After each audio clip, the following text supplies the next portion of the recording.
Sir बताइए, जो RSS का हेडक्वार्टर घेराव किया गया था, आपको क्या लगता है कि ये घेराव कामयाब हुआ है, सक्सेसफुली हुआ? देखो, उनको एक चेतावनी देना था कि आप लोग संविधान के विरोध में काम कर रहे हो, तो इसको बर्दाश्त नहीं किया जाएगा। तो हेडक्वार्टर को छोड़कर भाग जाना क्या इस बात का सबूत नहीं कि जो चेतावनी देने का हमारा मकसद था वो पूरा हो गया? मारकाट तो करना नहीं था। हम लोगों को एक उनको मैसेज देना था कि तुम जो संविधान के विरोध में काम कर रहे हो वो तुम्हारी बदमाशी हमें समझ में आ गई है और हम ये बर्दाश्त करने वाले नहीं है। ये अभी तो चेतावनी दे के छोड़ रहे, आगे क्या करने वाला है? आगे तो 2030 तक तैयारी कर रहे हैं। हमारे आजादी की हम लोग तैयारी कर रहे हैं, गुलाम बना के रखने नहीं लेकिन देंगे। आपको क्या लगता है, आप गुलाम हैं? आजादी की तैयारी जो कर रहे हैं, वामन मेश्राम को तो गुलाम बना के रखना संभव नहीं है ना। मगर वामन मेश्राम का मतलब ये थोड़ी है कि सारी प्रजा, मेरी जो प्रजा है, मेरे जो एमएलए है, मेरे जाति बिरादरी के जो एमएलए है, एमपी है, उनको पार्लियामेंट में बोलने नहीं दिया था भाई। SC ST के 131 मेंबर पार्लियामेंट है, उनको पार्लियामेंट में बोलने नहीं दिया जाता। बोलने की आजादी ना होना गुलामी का सबूत है। अरे आम आदमी की तो दूर की बात है, इलेक्टेड एमएलए और एमपी को बोलने नहीं दिया जाता। 131 member parliament schedule caste schedule type के हर 5 साल में चुनकर जाते हैं और 1000 से ज्यादा एमएलए जो है रिजर्व सीट पर विधानसभा में चुनकर जाते हैं। जब इतने ज्यादा लोग चुनकर जाते हैं तो कभी हमारे एमएलए एमपी को बोलते हुए देखा? कभी अखबार में उसका कोई बयान छप के आया? नहीं सर, आप आरएसएस के इतना अगेंस्ट क्यों हैं? वजह क्या है? क्या वजूहात की बिना पर? अखबार वाले में वो लोग कहते हैं हम राष्ट्रवादी है, आरएसएस वाले राष्ट्रवादी है। जिनका डीएनए विदेशी है, अंग्रेज का भी डीएनए विदेशी था, तो इन्हीं ब्राह्मणों ने अंग्रेजों को कहा कि तुम विदेशी हो इसलिए तुमको देश पर राज करने का अधिकार नहीं है। तो डीएनए कहता है ब्राह्मण भी विदेशी है, तो उसी सिद्धांत के अनुसार जो ब्राह्मणों ने अंग्रेजों के लिए लागू किया था, उसी सिद्धांत के अनुसार अगर विदेशियों को भारत पर राज करने का अधिकार नहीं है, डीएनए कहता है ब्राह्मण विदेशी है, तो ब्राह्मण को भारत पर राज करने का अधिकार किस आधार पर? भाजपा किसने बनाई? आरएसएस ने। आरएसएस किसने बनाया? ब्राह्मणों ने। नरेंद्र मोदी तो आरएसएस का नॉमिनेटेड प्राइम मिनिस्टर है, तो राज तो वास्तविक आरएसएस का है, आरएसएस का मतलब ब्राह्मणों का है। क्यों मानेंगे हम? ये सिद्धांत की बात है। आरएसएस के जो ब्राह्मण हैं उनकी खेती, वामन मेश्राम की खेती लगी है क्या? मेरे ढोर डंगर उनके खेती में जाके चल रहे, उनके ढोर डंगर मेरे खेती में आके चल रहे। इसकी वजह से वामन मेश्राम का और मोहन भागवत का झगड़ा चल रहा है। ऐसा कोई झगड़ा है? मोहन भागवत के बाद भी खेती नहीं है, वामन मेश्राम के बाद भी कोई खेती नहीं है। तो ये झगड़ा निजी नहीं है, ये झगड़ा सिद्धांत का है कि अगर अंग्रेजों के लिए विदेशियों को भारत पर राज करने का अधिकार नहीं है, तो विदेशी ब्राह्मणों को भारत पर राज करने का अधिकार कैसे है? सिद्धांत की लड़ाई है, निजी झगड़ा थोड़ी है। और कर्नाटक में आने वाले साल में इलेक्शन है, तो आपकी तंजीम की या देखो, बीजेपी के लोगों को यूनाइटेड फ्रंट बनाकर हरवाया जा सकता है। ऑल अपोजिशन के लोगों को यूनाइटेड फ्रंट बनाना चाहिए। यूनाइटेड फ्रंट बनाने वाले लोगों को मेरी मदद चाहिए, तो मैं मदद देने के तैयार हूं। सेकुलर गवर्नमेंट कर्नाटक में बननी चाहिए। सर, मूल निवासी वर्सेस आरएसएस ऐसा फाइट चलता है, और कर्नाटक भी और सतीश जारकिहोली एमएलए बेळगाव से एक इशू हो गया। तुम भी नेशनल लेवल पे भी ऐसा इशू होता है। सो जारकिहोली वो स्टेटमेंट वो मनुवादी बहुत लोग ऑब्जेक्शन करता है, मोदी का नहीं ऑब्जेक्शन करता है, ऐसे कंट्रोवर्सी बोलते हैं क्या? जारकिहोली जो है वो गलत जगह पर है। वो जिस घर में रह रहा है उस घर के लोग ही बोल रहे तुमसे हम सहमत नहीं। मनुवादी बाहर के लोग तो दूर है। डीके शिव कुमार ही बोल रहा है कि तुमसे सहमत नहीं, फिर भी वो कांग्रेस में बना हुआ है। उसको अगर थोड़ी इज्जत है यार की थोड़ी को, तो इस्तीफा दे, आ जाए मेरे साथ मिलकर लड़के। क्योंकि कांग्रेस में रहकर उसने बयान दिया और कांग्रेस वाले उसकी बात नहीं मान रहे। अभी मेरे पास सबूत है, उसको चाहिए तो मेरे से ले लेना।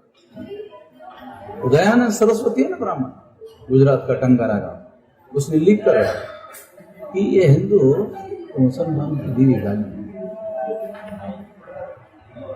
ये लिख के रखा। मेरे पास किताब है दयानंद सरस्वती का, किताब है मेरे पास। अभी का बहुत मुस्लिम्स कर्नाटक में कांग्रेस के साथ चलता है और बीजेपी को वोट डाल दिया। लास्ट एमपी इलेक्शन में, वही इलेक्शन में वो कैंडिडेट हमारा है ऐसे बोलता है, बीजेपी कैंडिडेट को ये हमारा कैंडिडेट है ऐसे बोलता है। उन लोगों को कैसे क्या बोलना चाहिए? अब वो मुस्लिम लोग अपना फैसला बनाकर ऐसा कर रहे हैं, अगर वो गलत काम कर रहे हैं तो ये सवाल भी उनको ही पूछना चाहिए, मेरे को भी पूछ रहे हो। वो गलती कर रहे हैं, सवाल मेरे को पूछ रहे हो। मैंने कौन सी गलती की जो सवाल पूछ रहे हो मेरे को? सीएम इब्राहिम, ये मुस्लिम लीडर, वो बोलता है हम भी वो जारकीहोली, वो मुस्लिम लीडर कर्नाटक में वो ये पुराना लीडर माइनॉरिटी बिल लेके आ गया। वो पावर जाने लेने के वो जेडीएस गया। वो बोलता है जारकीहोली गलत बोलता है। सीएम इब्राहिम एक मुस्लिम लीडर, माइनॉरिटी लीडर है, बोलता है जारकीहोली गलत। तो उसको मालूम है मुसलमानों के वोटों से कुछ कर नहीं आ सकता, तो दूसरे लोगों के वोट लेना पड़ेगा। दूसरे लोगों को नाराज करना ठीक नहीं रहेगा, इसलिए सीएम इब्राहिम ऐसा बोल रहा है। सर आप मजबूरी है। सर आप केजरीवाल के ताल्लुक से क्या बोलेंगे? केजरीवाल की पॉलिटिक्स जो है एक हिंदुत्व की तरफ जा रही है। केजरीवाल बोल रहा है कि लक्ष्मी का चित्र जो है रुपए पर छापना चाहिए, गांधी जी का हटाना चाहिए है? तो आपको क्या लगता है? तो आरएसएस के लोग, बीजेपी के लोग, विश्व हिंदू परिषद से केजरीवाल अलग कैसे? वही थैले का चट्टा बट्टा है? उसका और उसका क्या अलग है? एक जैसी बोली बोल रहा है, अलग अलग है तो बोली लगती नहीं है। आपको अच्छा, वो क्या कहता है कि मैं भ्रष्टाचारी नहीं हूं, मैं ईमानदार। केवल ईमानदार होने से थोड़ी देश चलेगा। आइडियोलॉजिकल पॉलिसी चाहिए, एक आइडियोलॉजी चाहिए, एक पॉलिसी चाहिए। जहां तक आइडियोलॉजी और पॉलिसी का सवाल है, बीजेपी से उसकी आइडियोलॉजी अलग कैसे? हमें तो नहीं लगता उसकी आइडियोलॉजी बीजेपी आरएसएस से अलग है। बल्कि बहुत सारे बीजेपी आरएसएस के लोग कहते हैं केजरीवाल अच्छा आदमी है। हमें समझ नहीं आता साला आरएसएस के लोग उसकी प्रशंसा कर रहे हैं। अब आरएसएस के लोग केजरीवाल की प्रशंसा कर रहे हैं तो फिर तो कुछ तो मामला होगा, कुछ गड़बड़ वाला मामला है। तो सोचने वाली बात है।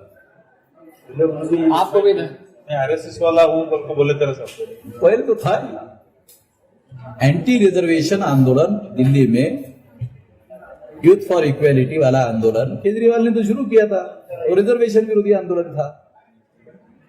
पता है दिल्ली में यूथ फॉर इक्वेलिटी नाम का संगठन बनाकर केजरीवाल ने आंदोलन किया था, वो रिजर्वेशन विरोधी आंदोलन था। आप लोग पता नहीं, मैं तो दिल्ली में मेरा हेडक्वार्टर है। सर ये अम्बेडकरिस्ट, एनआईए, यूएपीए ऐसे एजेंसियां वो केस डालता है, कैसे? तो किस बात का केस डालता है? यूएपीए का केस डाल दिया बहुत लोग। ये तो पार्लियामेंट का पास किया हुआ कानून है, पार्लियामेंट का पास किया हुआ कानून है, तो उस कानून को लागू करने का सरकार के पास अधिकार है। वो उसका मिसयूज करते हैं, एक अलग बात, मगर कानून तो पार्लियामेंट ने पास किया। पास गलत कानून पार्लियामेंट के द्वारा पास होना नहीं चाहिए। मगर उनका कहना क्या है, जिन्होंने कानून बनाया, यूएपीए कानून बीजेपी ने नहीं बनाया, कांग्रेस ने बनाया भैया। सर ये उनका क्या कहना है? उनका कहना है देश में आतंकवाद बढ़ रहा है, उसको रोकने के लिए कानून है। अब आतंकवाद के नाम पर किसी को भी ईमानदार को पकड़ लेते, ज्यादातर मुसलमान को पकड़ते, मुसलमानों के नौजवानों को पकड़ते हैं। वो मुसलमानों के नौजवान आतंकवादी आंदोलन में शामिल भी नहीं होते, फिर भी पकड़ते हैं। ये में एक ऑफिस क्यों बेंगलुरु में बन गया? जबकि 18 केसेस आरएसएस के ऊपर है। एक केस आरएसएस के ऊपर देशद्रोह का है। 2003 से 2020 तक 18 तक जो भारत में बम ब्लास्ट हुए उसमें आरएसएस का आता है। हसन मुशर्रफ साहब का नाम सुना? वो आईजी महाराष्ट्र के 3000 पेजेस का डॉक्यूमेंट्री एविडेंस है आरएसएस के विरुद्ध। 3000 पेज का। और आरएसएस पर देशद्रोह का एक मुकदमा भी चल रहा है।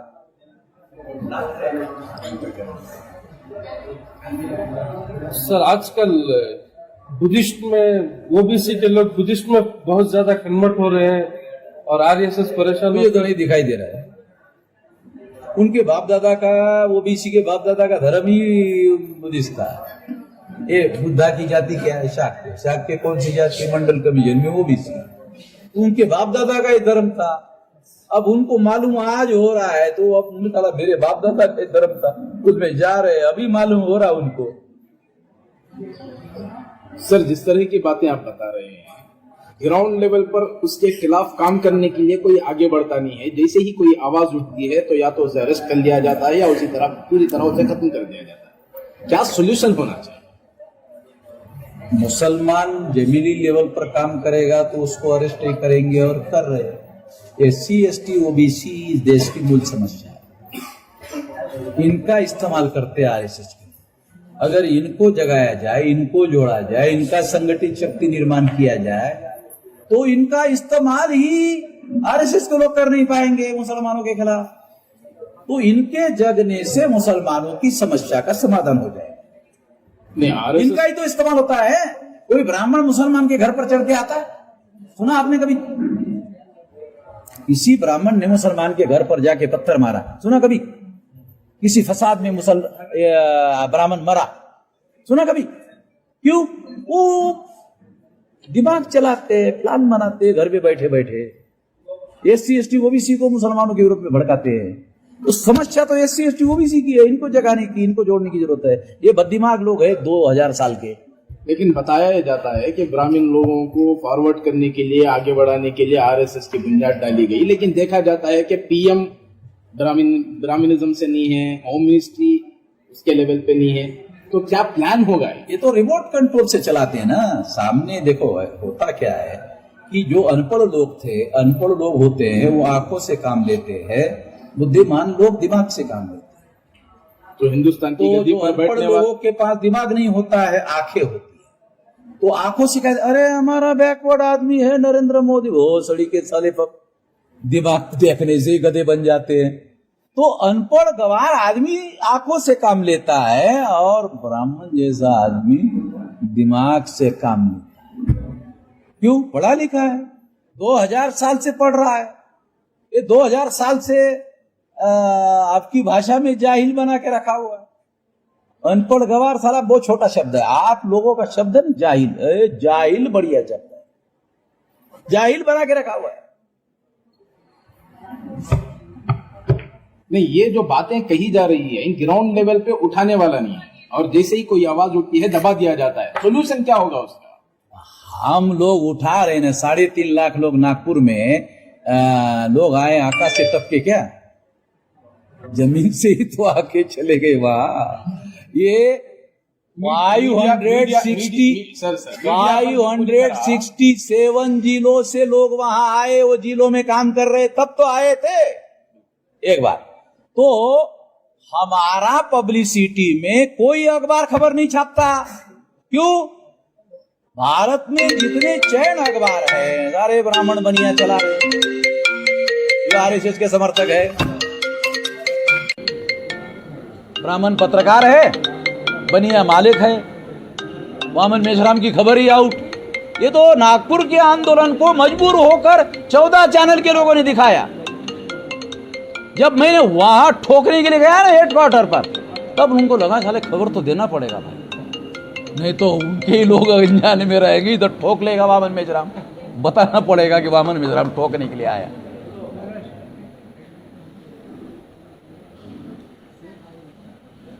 सर आपको धमकाया जाता है, आपके कार्यकर्ताओं को धमकाया जाता है और कई मरतबा सुनने आता है कि बामसेफ को बैन कर दिया जाएगा। क्या आपको लगता है कि ऑर्गेनाइजेशन बैन होगी?